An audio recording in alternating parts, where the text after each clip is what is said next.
Katie, can you? Yes. Mr. Badger? Here. Mr. Bluebell? I'm here. Mr. Frank? Here. Mrs. Ginsburg? Here. Mrs. Heyman?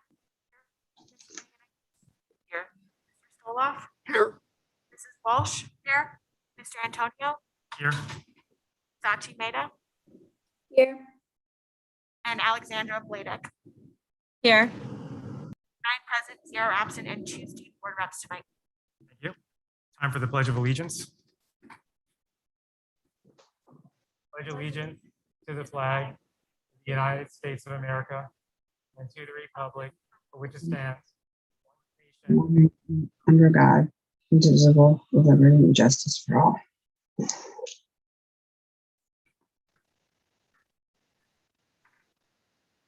I'd like to welcome everyone to the October 4th, 2021 public meeting of the Wissahickon School District's Board of Directors. Tonight, the board will be voting on items reviewed at our work session on September 27th.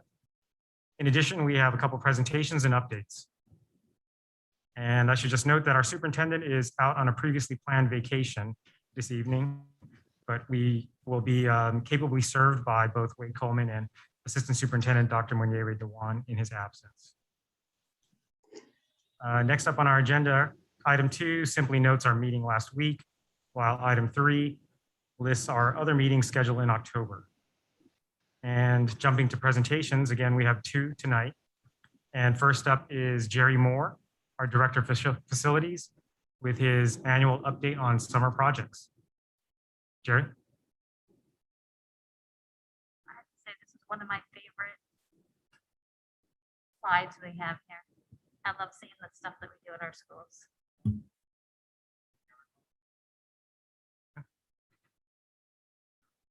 Good evening.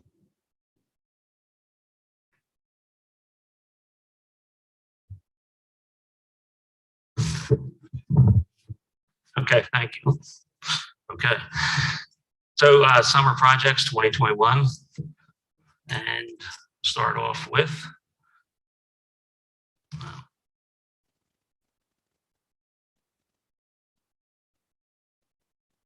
not sharing. Yeah. No.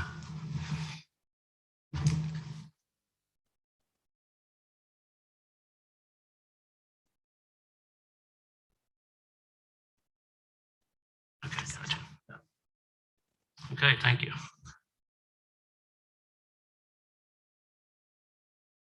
Okay, so high school corridor flooring replacement and LED lighting upgrade. We had some tile flooring in this hallway was lifting. It's very similar to tile work that we did previously a few years ago. Colors are the same. We're trying to blend that through the building as we go through. We were also able to, since these corridors were the one to the right and has no windows, the one on the left has very small windows. We worked with a grant that we got through PICO for LED lighting, and just kind of as a trial and our phase for this hallway, it really brightened it up. If I didn't have earlier pictures, my guys got in there so fast and changed it that but I did just from being up there a few times know how much better it looks. And then with the new floors finished, it just really came out nice. So nice little project at the high school as part of flooring replacement. Next, also in high school is a science wing. So upper and lower classroom science wing, there's 16 labs. A lot of them look like the room on the far right. A lot of intricate tile work needed to be done in there to get that all completed. The picture on the far left was what we were dealing with. It's basically 25 years old. The flooring was starting to lift, especially at some of the door entrances. That's a little drastic. It was one of the areas we were testing, but that's basically what we found through it. So in those areas, or in those classrooms and labs, all the tile was replaced. It actually goes out to a corridor that was replaced a couple of years ago, so everything blends in really nice, and just a good installation. Moving over to the middle school, we also a lot of flooring work this year. Over at the middle school, we replaced 28 classrooms on the second floor. Took the carpet out. The carpet was about 25 years old at the end of its life expectancy. And talking with the administration of the middle school, they preferred to have VCT tile back in the building. So we went ahead with that, replaced the tile. Sorry, I forgot her name. Beth Bauer. She helped us a lot with figuring out the different colors and things like that. The nice thing too is we're blending some of the high school colors into the middle school so that our stock and tile just helps us keep what we need. Also at the middle school, the bleachers to the left are a manual set of bleachers. They just they're 30 plus years old, just had a lot of issues with pulling them out, putting them back in again, their alignment, the tracks. So we replaced those with an automated set. That's a set to the right. A lot easier to get in and out of them. They have, as you can see, steps walking up and down, handrails, a little safer than the other set of bleachers. They also have areas for ADA accessibility for either the steps or for a wheelchair in front. Now moving to Bluebell, the sound system for the gymnasium was something really needed to be upgraded. So a contractor came in, put a new head unit in. It's a really nice system. It has capabilities from just one or two people who want to have a meeting in there to doing a larger presentation or even a play, lavaliers, lights hanging from the ceiling. It's a really, really nice setup. It sounds fantastic for that space. And part of that was they didn't have a projection screen that wasn't foldable, that kind of got moved around, and it looked like it got moved around. And so our maintenance mechanics, we purchased the screen and with a lot of rigging, got it up there. It's all automated, works off of a remote control, and just gives that space, kind of changes it now. It's a nicer meeting space than it was before. So at Lower Gwinnett, this is the last set of restrooms that we replaced them. Remember from last year, maybe the year before. The fixtures were in need of replacement. The countertops were starting to wear, the sinks were worn. So it's a new solid surface product that is the countertop, also the sink, and the faucets were replaced with hands-free operating, so no touch. And again, just really cleans up the space. Also new mirrors and a new LED light above that space. Again, just really kind of brightens up the space. Over at Shady Grove, this is kind of as a side and rear of the building. We have maintenance stores that were just in really poor shape. They're metal, as old as the building, I was going to assume from the looks of them. And we replaced them with something we've been doing lately is with an FRP door. It doesn't require painting, doesn't require really any maintenance. And because of it being the product that's made out of a low rust, that door will outlast the rest of the building. So. Here at Central Office, we took an area that was a pass-through kind of small little office area, converted it into a private office. It's one of those projects that our maintenance guys did in-house. Our maintenance men are mostly all tradesmen. When they get an opportunity to do a project like this, I know I've probably said that before, but they really like to do this. This is something they can really show their talents, show that, I'm not just a guy who goes around fixing this or that. This is the kind of work that I've done before I came to WSD.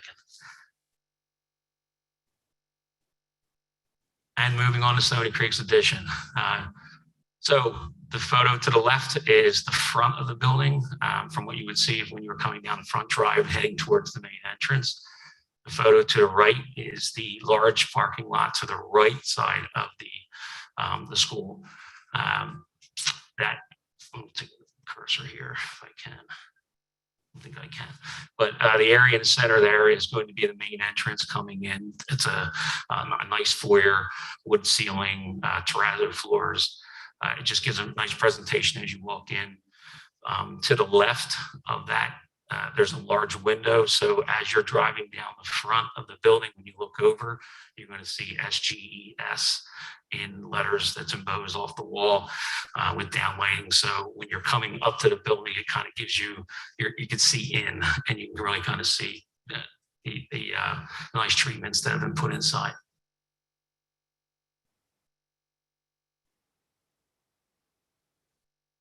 Okay, so this is a typical classroom for Stoney Creek. Where we are right now is a lot of the casework has been installed. It's, as you can see, the cubbies, the space to the left is where a single bay for each classroom. The area to the right is the back side of the classroom where whiteboards and bulletin boards. At the opposite end, it's whiteboards, but in the center, there'll be new projectors for from technology.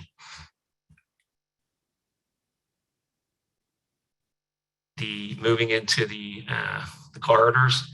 So that area to the left, that is actually your main area coming in. There's some really nice blue tile work along with some gray.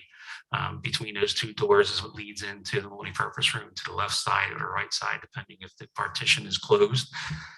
One side for gymnasium, one side for the cafeteria use. And the area in the middle picture is terrazzo, which I think a lot of people already know. I really like terrazzo, but it's a terrazzo. There's actually two colors. That's the darker and the gray. It's really nice inlays as you go in, as you go out of the inside of the corridor towards the classrooms. It changes in color. It kind of gives it a lot of depth. The area to the right is actually that classroom. On the far right is the music room. So again, there's tile around the window, around those openings. The terrazzo floor leads into it, and that's also the corridor. It is the main entrance in and out of the cafeteria and in and out of the back of the building where the playground area will be. And this is the multi-purpose room. So that photograph on the left was taken in about mid-June. The area to the right is where we are today. A lot has happened since that. The windows have been installed. The ceiling is not it's not arced like that. That's just the panoramic camera, sorry. But the windows are installed. It's all been painted. The basketball backstops are there. All the lighting, the HVAC, ductwork up top. Everything's been, the ceiling's all been painted. All low voltage is completed. That room just needs the flooring installed and the stage flooring installed, which is a wood floor, and a couple of doors. But it's our staging area for the project. So it's kind of the last thing, and we don't want heavy equipment riding back and forth on it. So it's going to be most likely towards the end of November when that would be installed. And outside, I show these two pictures because it really amazed me that photograph up top was taken first week in August. And if everyone knows our school date, when it started, I was kind of worried, thinking, oh, how are they going to get these parking lots done? Well, the site contractor really knocked it out. What you see there is basically what it is without the landscaping, what was done prior to the start of school. And then over the holiday, the Friday and the Tuesday over the holiday, they put the top layer, the wearing course on the parking lot itself and the driveways. This has been a great success so far. And it's going to get better once we can open up more of the parking lot to the left, because that's still part of the construction site.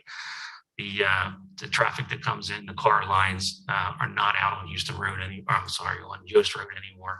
And now with the additional loop, it's going to be even better. And even with, we have a lot of cars now versus what we had before, but I don't really foresee any, hopefully no traffic concerns up there anymore.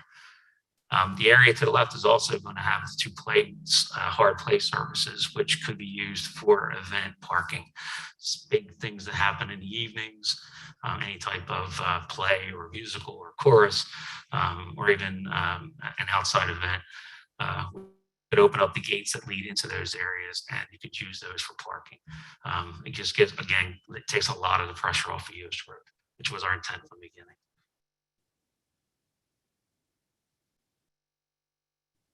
And the Stoney Creek Elementary playground installation. So that area to the right is where the playground should be.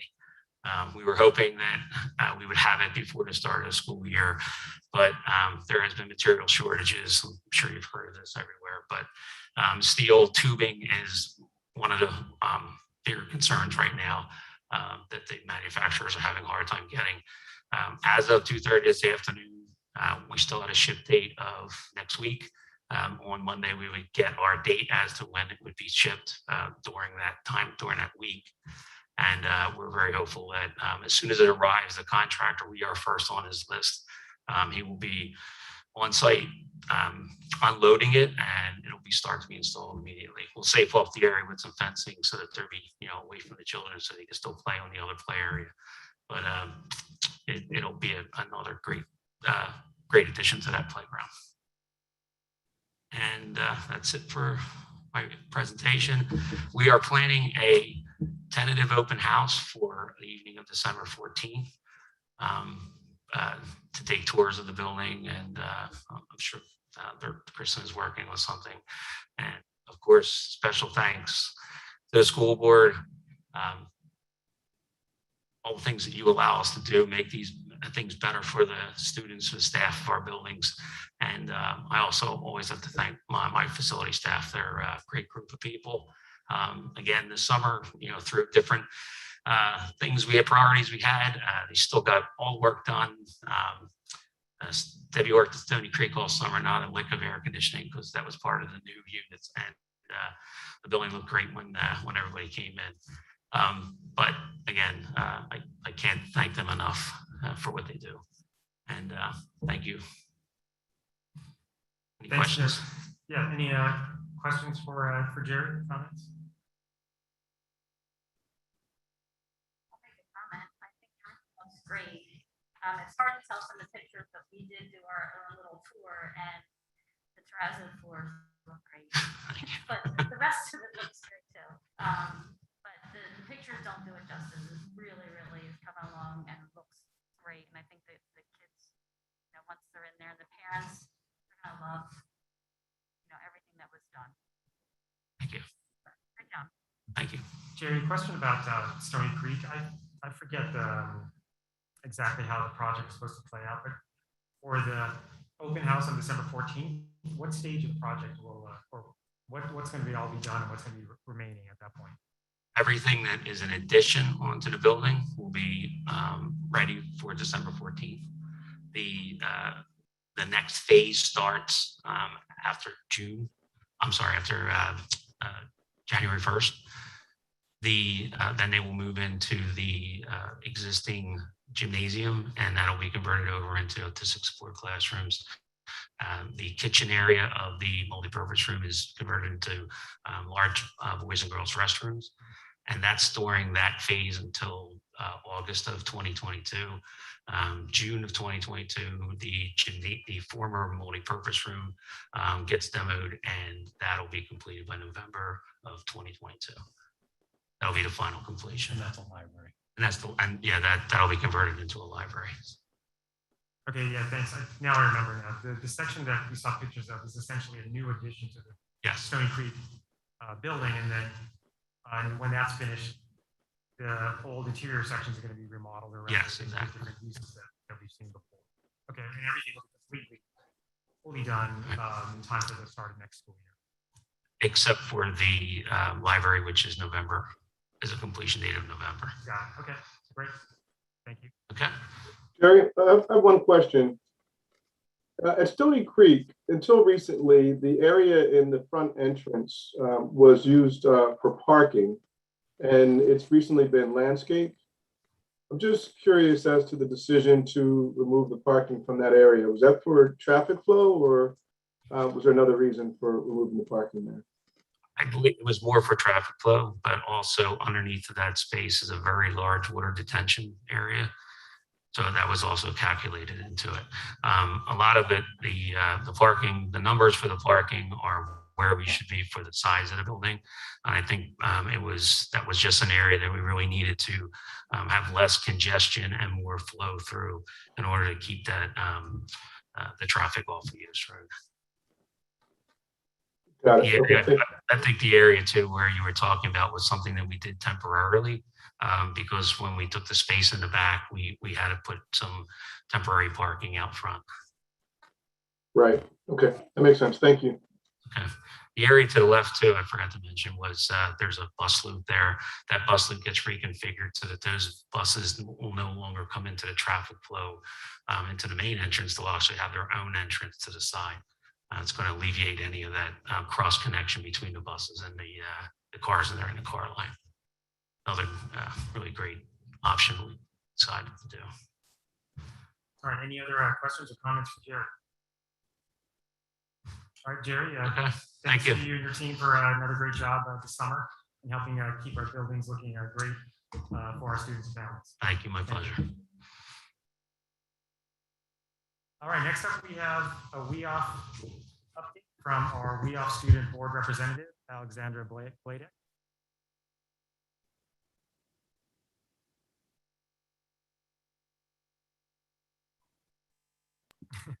Hi, everyone. Sorry. My name is Alexandra Bladek, and I'm the student representative for WEOF. Over the summer, WEOF approved a grant to fund laptops for the homework club at the Maddie Dixon Community Cupboard, specifically designed for Wissahickon students. This used to be the homework club that was at the Ambler Borough Hall, but that was shut down during COVID. So the homework club was therefore moved to Maddie Dixon. Additionally, WEOF is planning for the trivia night in spring of 2022. However, information and details about the event are to be determined.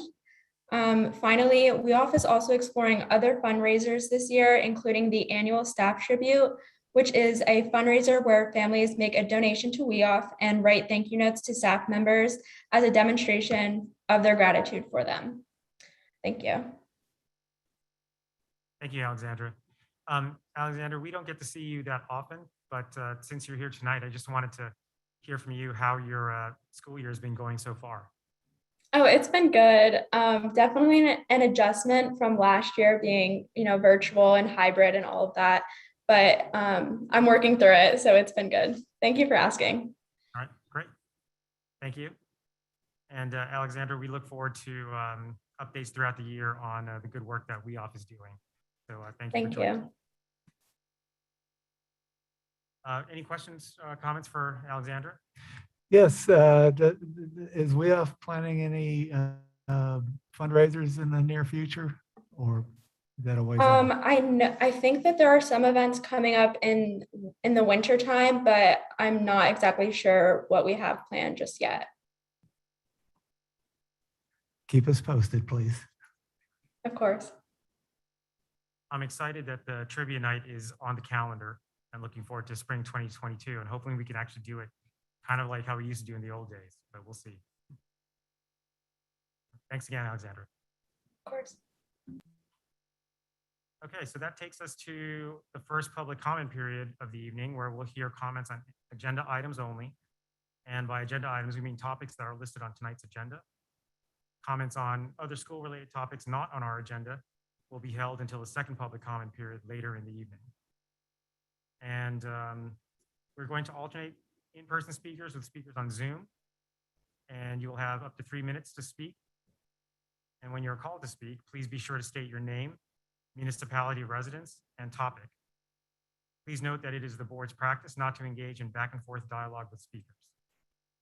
And with that, I don't believe we have any registered in-person speakers tonight, so I guess we can check the Zoom queue if there are any hands raised. Nothing on Zoom. So with that, then we're just going to move right on to the board president report. And for the board president report, no informational items, but we do have 2 action items that we discussed at last week's meeting. The first one is the approval of district goals and ongoing priorities for the 2021 to 22 school year for document 6.1. And then there was also an amendment to the superintendent's contract per document 6-2. Any additional questions or comments about, first off, the district goals and ongoing priorities? It's in bold because we modified some of the wording, in particular to the later school start times item, as well as an item about a revamp of the website based on discussion last week. Any questions or comments about goals and ongoing priorities.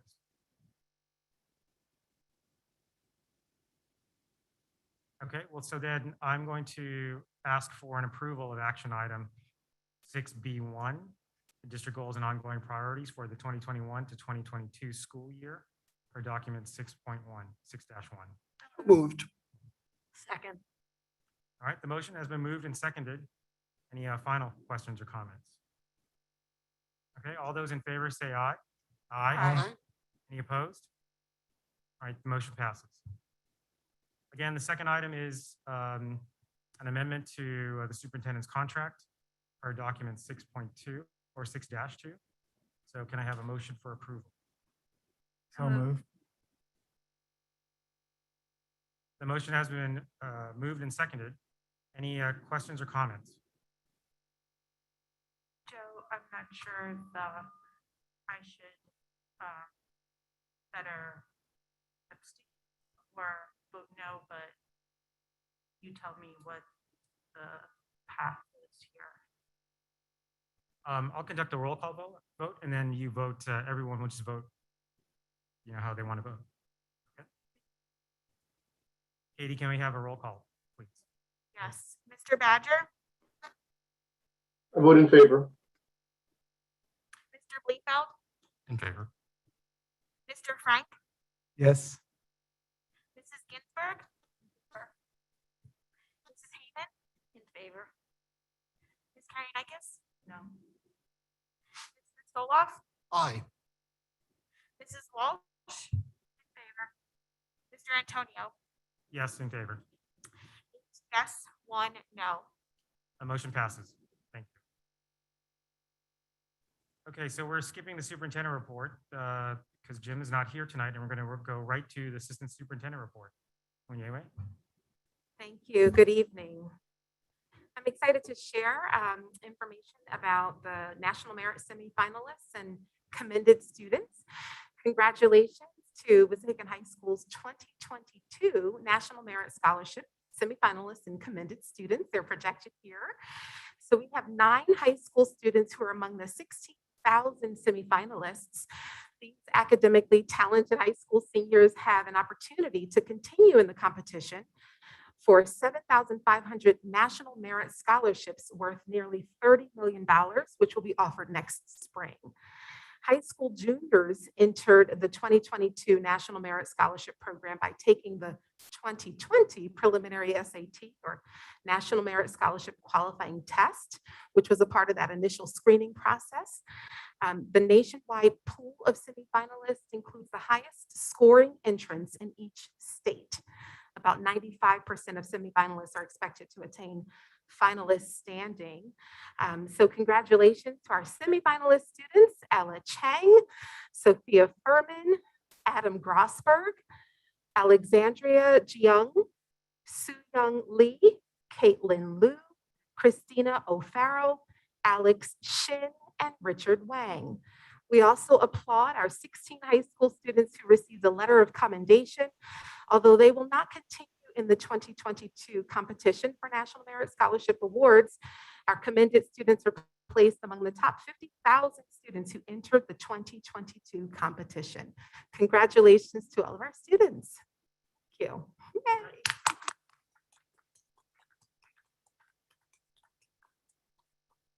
Thanks, Onyewe. Another great showing from the students in Wissahickon. That's a great accomplishment, and looking forward to more great things to come from all those students. Anything else, Onyewe? That's it at this time. Thank you. Great. Joe, Thanks. before we move on, Yes, Marshall. I just wanted to follow up from our discussion last week, since I think Dr. Dwan is done with her presentation. I had asked for some information regarding possible ideas relative to how we could potentially bring our classrooms into the kids who have to quarantine, as well as learning more information about the school bus issues. Just wanted to follow up with that. As it relates to our students who are quarantining in terms of access to the virtual support, we have continued the conversation. We're continuing to explore additional ideas. At this time, we have moved forward with ensuring that teachers are connecting with students, looking at what after-school opportunities students can have access to virtually.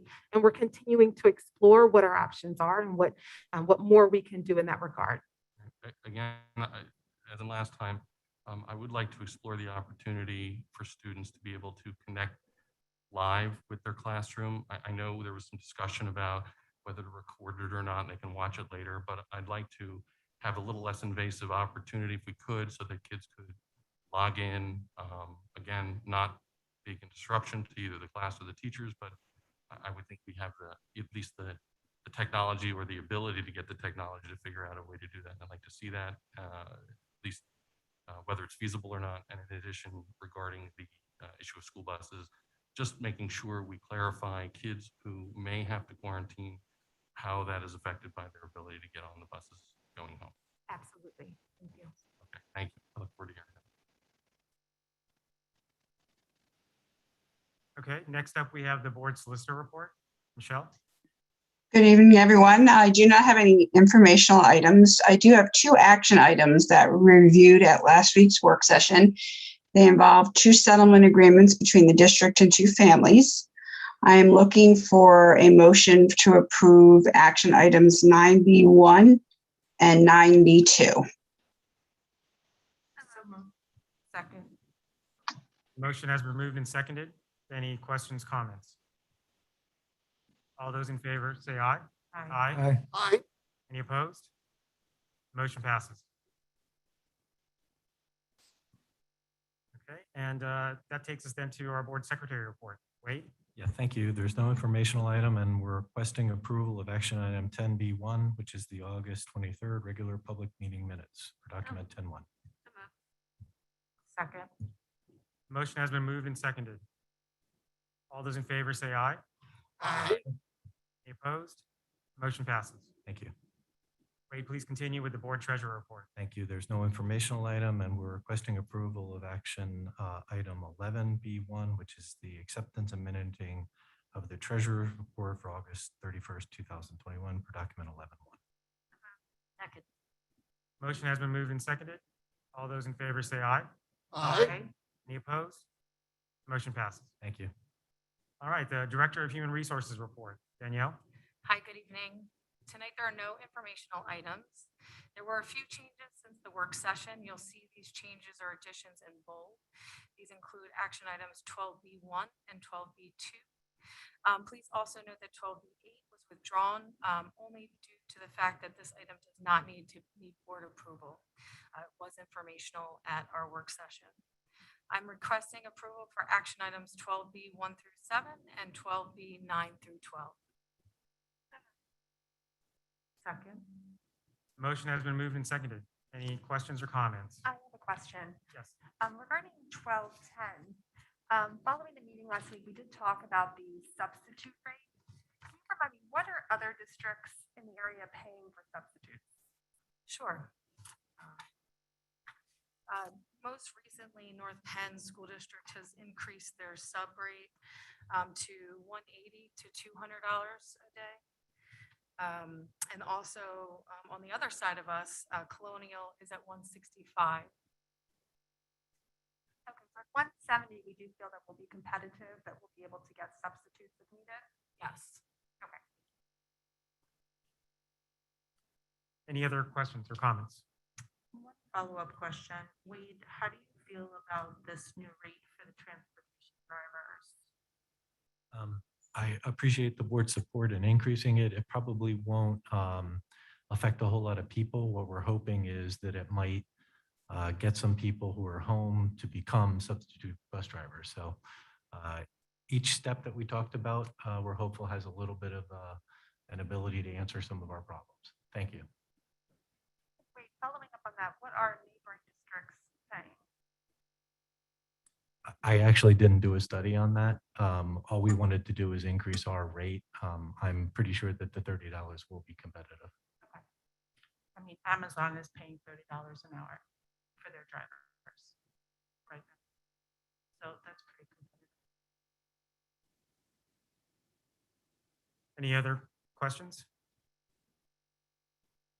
Okay, all those in favor say aye. Aye. Any opposed?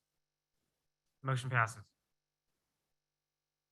All right, so that takes us to the Communications Committee report. Zephie, anything for tonight? We have an update on our COVID cases. Thank you. Our current numbers for on-campus, in-person cases, we're at a total of 31. You can see it outlined by building here. Next one. And then off campuses, someone tested positive but was not in the building in their 48-hour period. And that total is 11. Both the first slide and the second slide, the difference from last year is that these are totals, meaning that we're running the numbers as we go forward. There's no running 14 anymore. So keep that in mind when you're looking at that. Next slide is a new slide that we started. But she did add an additional piece of information that I thought would be helpful for everyone to see. So not only do we see our total quarantine isolation count, which is now at 76 total. So that means as of October 1st, this is a snapshot, and this is how many people were not in school or staff that were not in school. There's quarantine and isolation. Quarantine, I'm gonna have to read this. Quarantine is identified as close contact. Isolation is confirmed COVID-19. So much for adding that piece of information. So you can see here there is almost between those isolating and those quarantining. So this is, I know I'll leave it for let's leave it up for a minute so people could digest this, because this is brand new. I just saw it today as well. So thank you again for putting this information together. Of course, if anybody has questions, feel free. I have a question. I'm just trying to figure out how this total number helps us. It's informational. I mean, I don't know. I know. I mean, just having the total though, like think about it. 3 or 4 months from now, that total could be, depending on what happens, it could be hundreds and hundreds of kids, right? But it's not actually accurate as of what's current at the time.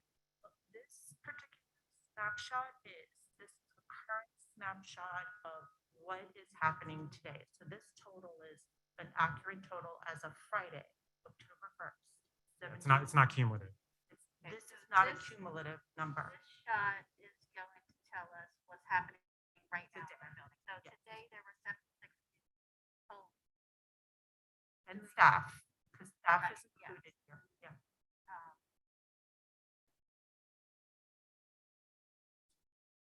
That compared to the number from last week. So I don't have that. Katie, do you have that? I don't have it handy, but I can take a look at that. I'm just wondering because last week is when we put into effect the distancing in the cafeterias for lunches for elementary. So I'm just wondering if that helped bring the numbers down at all. I mean, quite honestly, Tracy, we can't expect to see a difference in 1 week. I mean, we know that quarantining for under 12 is 10 days. So you have to give it at least 10 days to be out of that window. So Yeah, I think we need to give it a minute. I'm just saying that that's something that we need to look at if that actually is helping our numbers. Absolutely. Absolutely. Yeah, agreed. Yeah, a question on that. Is there any idea why the middle school and Bluebell are so over the top and the high school is so relatively low? When you consider the middle and the high school has roughly close to the same population, why the middle school is so much higher? Realizing I'm asking a medical question and a public health question, but has any thought been made as to why the numbers are so askew? guys, but I don't think we know why. Well, Ron, you have to understand too, that all of these numbers for the kids that are quarantining, doesn't necessarily mean that that child was the one that had COVID. It could have been a family member that maybe was in Bluebell and the other students are in the middle school. Like, there's so many different variables that it could be. And I just think we just need to check the fact of who we have and what we're doing to help those students that are and how we're helping them learn.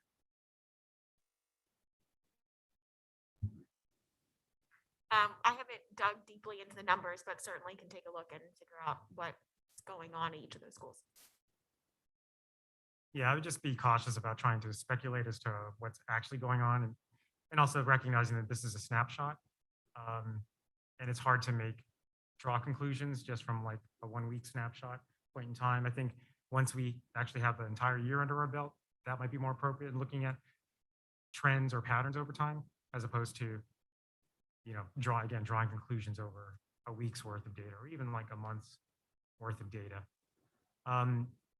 This quarantine/isolation count is also available on the district's COVID-19 webpage, I believe, right, Katie?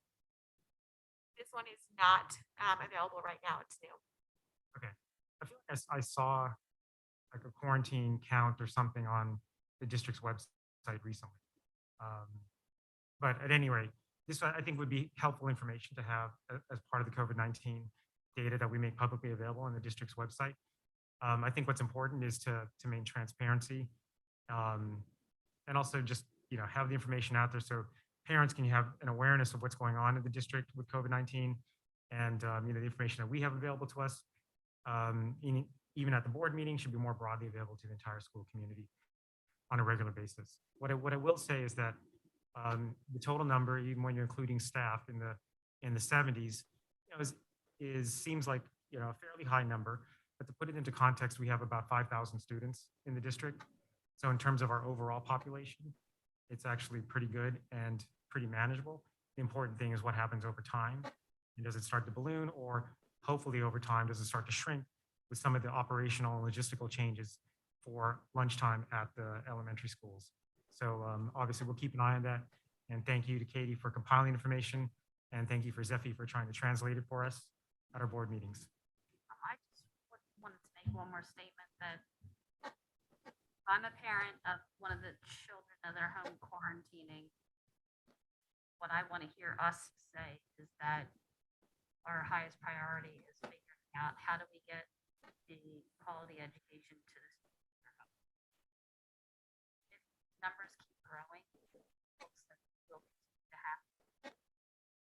Obviously, it's going to be different students at home, different times. But you might have a student who has to do it more than once. But I think we just need to make sure that we are giving the best possible education to kids that are quarantining and isolating. If they're able, if they're not too sick to actually have school. But as a parent, that's what I want to hear from us. Sitting here on the board, that's what I want to hear. Do we have a graph chart that shows week to week what the numbers are for each school as well as a total? No, not at this time. I think that would be helpful for us to see when we're talking about trends so that we can track to see if things are increasing, decreasing, or what have you from week to week. I think that would be a good indication for us to be able to track, at least to be able to determine trends.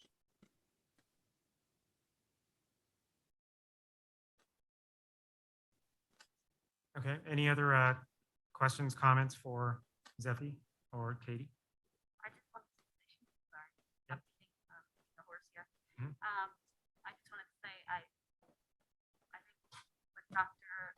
Juan is doing is great. Just look at what additional things we're offering students as we see, the needs that are arising. Obviously, we were hoping that not have to do too much of this coming into the school season, but it's here and it's doesn't seem to be going away, and whatever things we can put in place to help the students is what we need to look at. So I thank you for everything that you're doing, and keep looking and see what it looks like we can offer the students additional.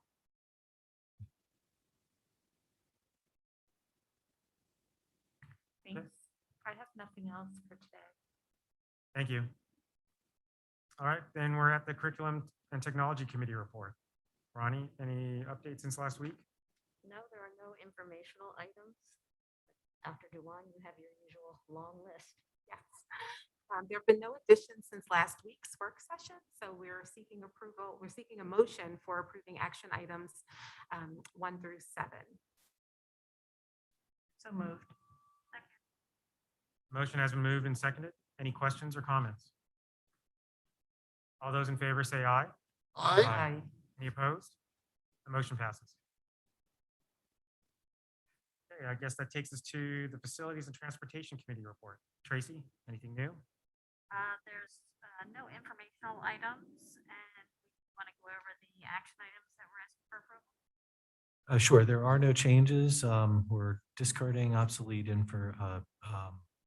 equipment. We're requesting approval of furniture for Stoney Creek, and we're requesting approval for the traffic study and its items, requesting approval of action item 15B 1 through 3. So moved. Second. Motion has been moved and seconded. Any questions or comments? I have one question for Wade. Sure.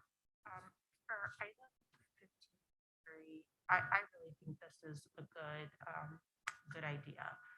But I also would love to also get their perspective if we had less cars coming through at different times, how that would actually impact things. Like if we did change the bell schedule, if we did do something along those lines, would that have a significant impact? Thank you. So we thought about that. And upon receiving their proposal, I thought about whether or not I should ask them to put in some amount of money and include that in the scope. But I think at this point it's probably premature. And what I think is an appropriate action, and hopefully the board would agree, is that it's basically data collection at this point, plus additional conversations to see how the here and now. And then assuming that we proceed with some of those things, short-term or longer term, at that point, if the board is happy with the efforts of McMahon, we would hire them separately through a separate contract to analyze what some of the different impacts would be if we change the bell schedule. But I don't want to postpone it, and I wasn't exactly sure how much effort and or information was going to be needed to provide that second thing, since it hasn't been defined yet. Sure. Okay. Thank you. Any other questions or comments? All those in favor say aye. Aye. Any opposed? Motion passes. All right, that takes us to the Finance Committee report. David? Thank you, Joe. The Finance Committee has no informational items. We have 2 action items we'll hopefully consider separately. The first would be seeking approval of financial reports for document 16-1. The motion has been moved and seconded. Any questions or comments? All those in favor say aye. Aye. Any opposed? Motion passes. The second motion we would like to have approval of would be the list of payments issued the month ending August 31st, 2021 for document 16-2. So moved. The motion has been moved and seconded. Any questions or comments? Yes, I will be abstaining from this vote. With the vendor, I will submit my abstention in writing. So noted. All those in favor say aye. Aye. Any opposed? Motion passes. All right, that takes us to the Policy Committee report. Marshall? Thank you, Joe. At this go around, we have no informational items and there are no action items. Thank you. Thank you. The Racial Equity Oversight Committee, Paul, anything new since last week? Nothing new, no informational, and no action items for tonight. Okay, thank you. The report of board representatives. Any updates from any of these other committees? I have none. None. Okay. That takes us to the second public comment period of the night, where we'll hear comments on any school-related topic. Again, we're going to alternate in-person speakers with speakers on Zoom. And again, 3 minutes. And when you're called to speak, please be sure to state your name, municipality, residence, and topic. And as stated before, it's the board's policy and practice not to engage in back and forth dialogue with speakers. So we have our first in-person speaker is William Murray.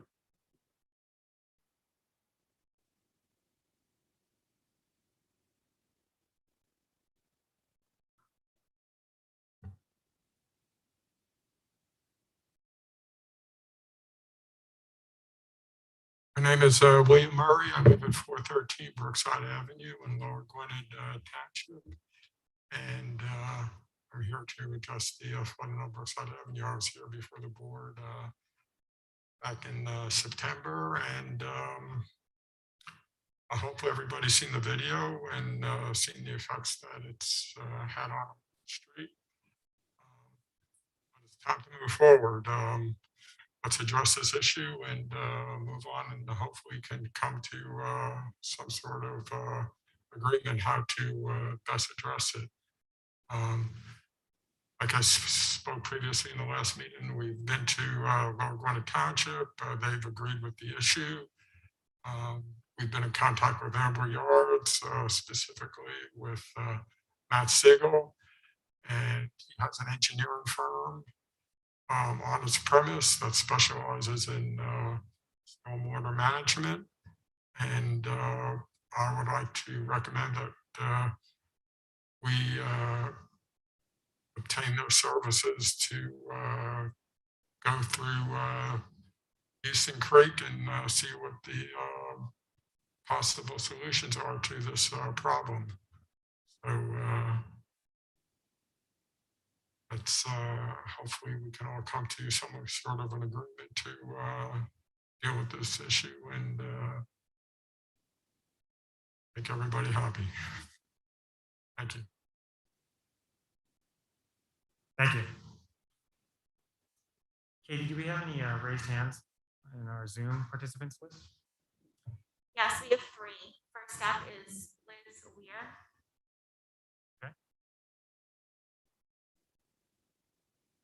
Unmute. Hi, my name's Liz Weir. I'm a resident of Lower Gwinnett Township. I have 3 students in the district.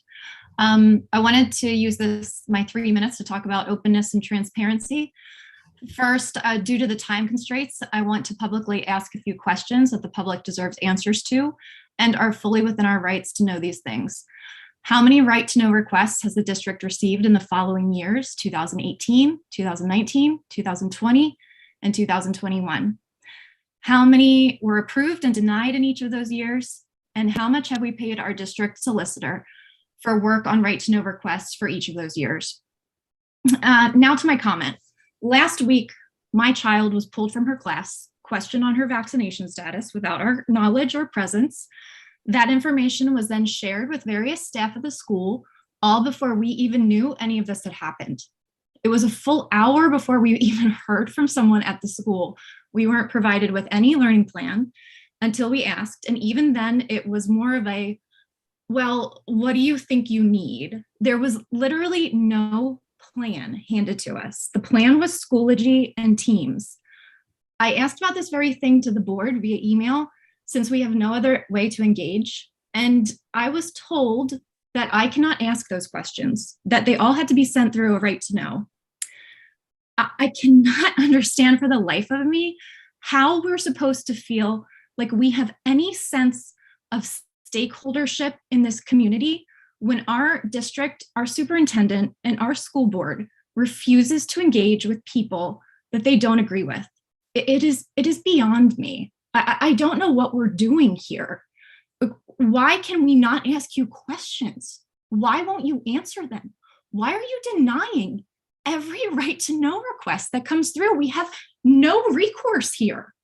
The right to know law states that agencies should have a presumption of openness. Our district, in concert with our solicitor, have completely ignored that. They deny everything. They tell me I can't ask questions, and then they want me to send it through a right to know where you promptly deny it. It is like North Korea. I don't even know what to do here. And so the fact that you have on your agenda an ongoing district priority area to effectively communicate with persons at all levels in the Wissahickon school community is quite frankly insulting. This board has become so arrogant, and I don't say that to all of you. I say that to some of you, and the leadership in particular has become so arrogant that you won't even speak to people. You disrespect us at every turn, and then you're shocked when people are upset. You're shocked when people are frustrated with the district. We are so frustrated, and this is not doing anything to bring this community together. This board has got to find a way to engage this community better so that we do not have the tensions that we have. It is not okay. These kids cannot live like this. It's got to stop. This board has to show leadership. Thank you for your comments.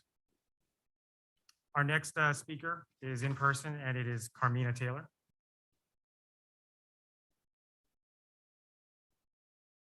Sure, we can come back to you. Okay, Katie, can we take our next speaker on Zoom? We have Tammy Hughes on Zoom. Hi, can you hear me? Perfect. Tammy and Evan Hughes, we're calling from 430 Brookside Avenue in Lower Gwinnett. We're here to support Bill's request that you work with Lower Gwinnett on the flooding situation that is in large part caused by the school and the changes that have been made to the school property. I think that, you know, there are many concerns that we have, and I think Liz raised quite a few of them. The clock is super friendly.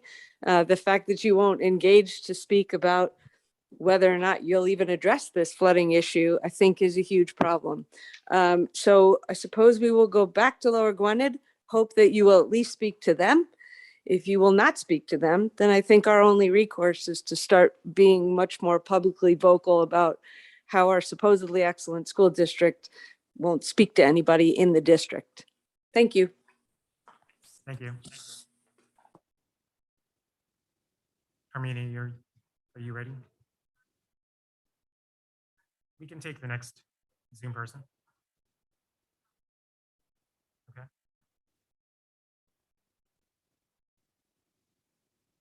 Katie, is there another speaker on Zoom?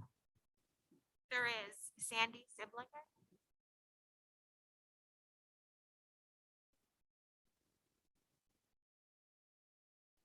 Can you hear me? Yes. Hi, my name is Ray Souden, and I'm here with Sandy Silbigger, and we live at 416 Brookside Avenue in Lower Gwinnett. And we're here also to support Bill's project that he put in front of you regarding the flooding.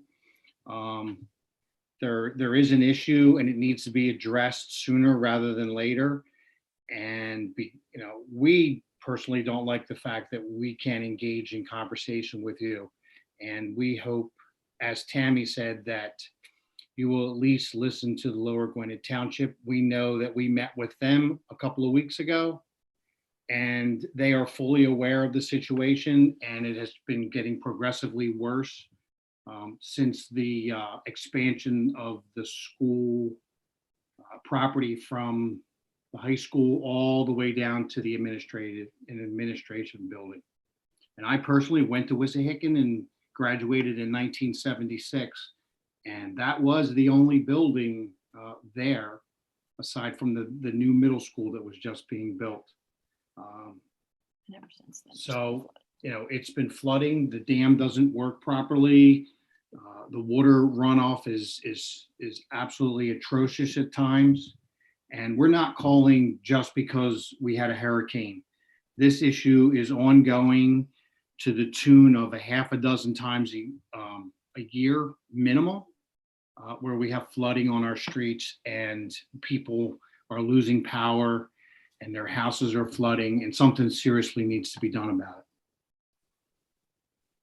Thank you. Thank you. Okay, Carmina, are you ready?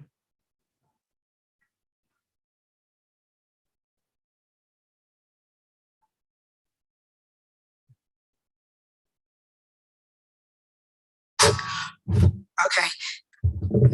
So there is somebody, there's two alums that are on their way over here. We thought the meeting started at 7:30. So I hope you guys will entertain them at the end of the meeting if they come and talk to you. Two questions that I'd like answered for the website. What was the amendment that was approved tonight with the superintendent's contract? The 6-2 narrative doesn't explain anything, so if you could answer that. The second question is how much money has been collected by Wissahickon alumni, or how much has the district collected in donations by Wissahickon alumni since 2016? So for my next 2 minutes, I want to show all of you that at one point there existed a charter for the Wissahickon Alumni Association. I want to read really quickly the component that is important. The Alumni Association has two main components: a board of directors and a Hall of Fame committee. Each of these groups work independently of and in conjunction with each other to connect, recognize, and celebrate Wissahickon alumnus. I also checked the website, and it said that the Alumni Association went defunct in 2015. To my recollection, it must be that Dr. Crisfield changed the nature of the group. So I'm here to specifically tell you with some other Black alumni that we are going to start a Wissahickon Alumni Association. I want to provide for the record, all of these are emails that I had from 2012 to 2015. I forgot that I was selected president of the Alumni Association. What I can tell you is that I was in a meeting with Lynn and Judith, and they told me it was either their way or no way. And I probably took the decision not to do it. But we are here tonight to tell you that we're going to formulate a Wissahickon Alumni Association. We are going to bring back the traditional sports Hall of Fame, separate of the Hall of Fame.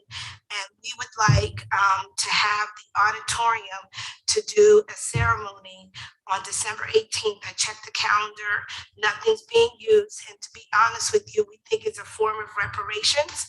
And I want to show you that Norristown, North Penn, Colonial, and Upper Dublin's alumni associations are ran by the school district, but there's more autonomy and cooperation with alums. So we're here because we really think that we have to right the wrongs of this district and honor the Black athletes from Penland and Ambler that have not been inducted. My mother, again, got inducted in 1991, and there was a sports Hall of Fame. So we just want to do that. I'll leave this with Katie. You have all of this for records. I'm giving you all my documents, okay? So I need to find someone who's working with me. I'll call Wade in the morning. You guys figure out who I need to work with. Thank you. Thank you. Katie, are there any more hands raised on Zoom? No other hands raised on Zoom. Okay. So that takes us to board comments. Comments from my fellow board members.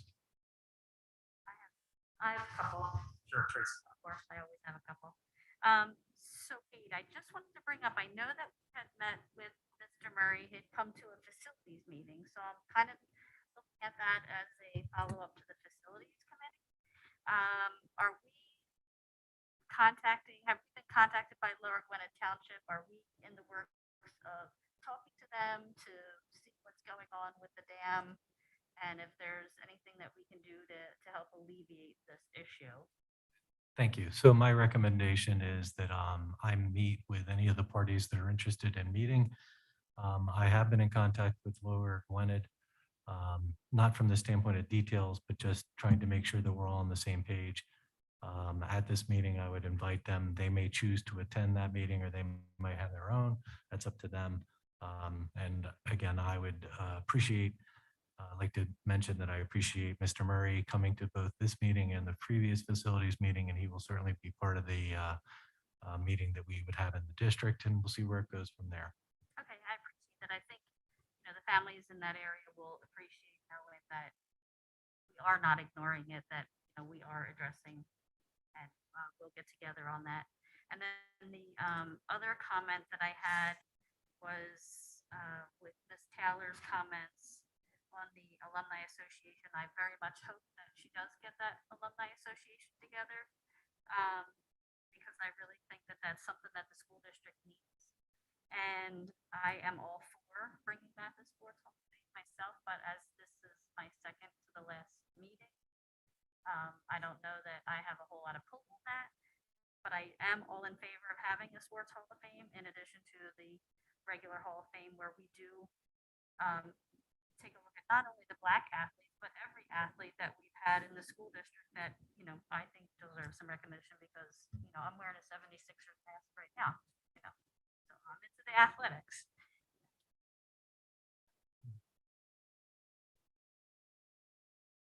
Yes. Thank you for reminding me how long that is. And then I did want to mention, I don't know if anyone has seen it, but I'm throwing a shout out. There was a video going around of a gentleman who wrestled an alligator into a trash can down in Florida. Don't know if anyone saw that. He is a Philadelphia, or was a Philadelphia resident, and he served in Afghanistan with my niece. So kudos to them and thank you for their service. That was a great video. Any other comments? Yeah, Amy. Dr. Dewan, I wanted to follow up on the voice amplifiers we talked about the last meeting. What's the status of getting those for our teachers? Thank you. We are exploring that. We are asking our building principals to survey the needs in their building so that we can identify what the total number would be to see what the total cost is. And Mr. Coleman and I are moving that process forward. And also, at the last meeting, I had asked about possibly getting headsets in the classroom so that we can record class sessions to report sort of technology for that to kind of follow up to earlier reports on that. Yes, same as with Mr. Bleefield's question, we are looking and exploring all of those various options, from headsets to videos to cameras to exploring what is happening in other districts and ideas from other districts. So we're continuing to explore our options with that. Thank you. Thank you. Wait, did I see something about the amplifiers saying that the cost was something that it looked like it would not have to come to the board for a vote? I didn't hear the beginning of which would must have been Wade, because then you looked at me. I apologize. Dr. Dewan and I are looking at that, and there is an option that it seems that principals are happy with, that is at a cost point that I would imagine, based on the feedback that we get based on Dr. Dewan's process that she mentioned, that we'll be able to afford, and it would not come to a board vote. Okay, thank you. Can you just inform us if that does happen, since we have an interest in that? Sure. Zeb? To follow up on, this hot topic, but one of the things I kind of last week is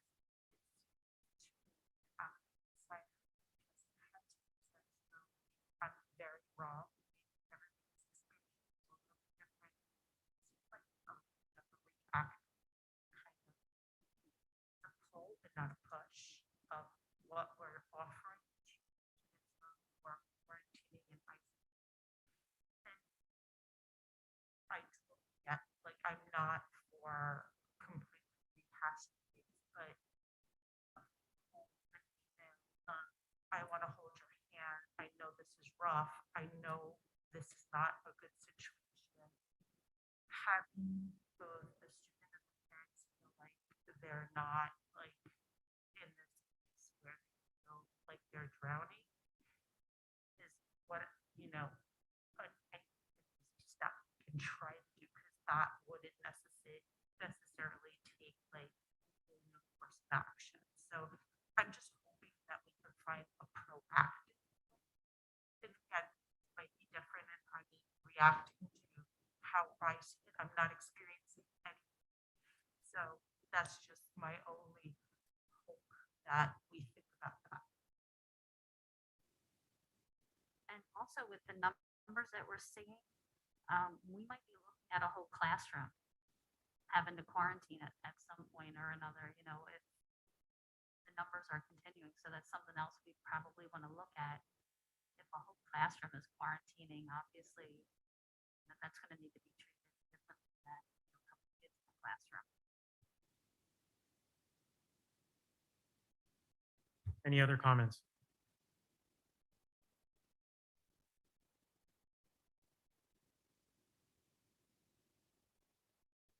Sachi, we haven't heard from you tonight. Any comments as student board rep? Not really at this time now. Okay.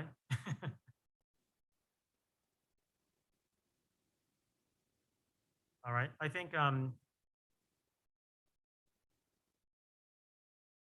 Trace. Oh, I didn't see Morgan there. Oh, hey, Morgan. Sorry, I didn't notice you on the Zoom screen. So as we wind things down, any comments from you as student board rep? I don't have any further comments. None at all. Thank you. Okay, thanks. Well, clearly tonight, I mean, there were a lot of comments, I think, from several board members as well as some of the public speakers regarding what services and supports the district is providing for students in quarantine. And I think this deserves probably some further discussion. There's some stuff that's in place and some plans that are in the works that the administration has, but there seems to be concern as to whether or not that's sufficient for the students who are quarantining. So I would suggest that we make that a formal topic on the agenda of an upcoming board meeting to, after again, the feedback and suggestions from both the board and the public, the administration can go back and kind of report out on what the game plan is. And also, I think, you know, if we get some actual feedback from students who've been through quarantine, that might be insightful as well. Joe, I would say from parents as well, at the elementary level. Oh, yeah, absolutely. I meant students and parents, sure. All right, and with that said, can I have a motion to adjourn the meeting? All those in favor say aye. Aye. Meeting adjourned. Thanks, everyone.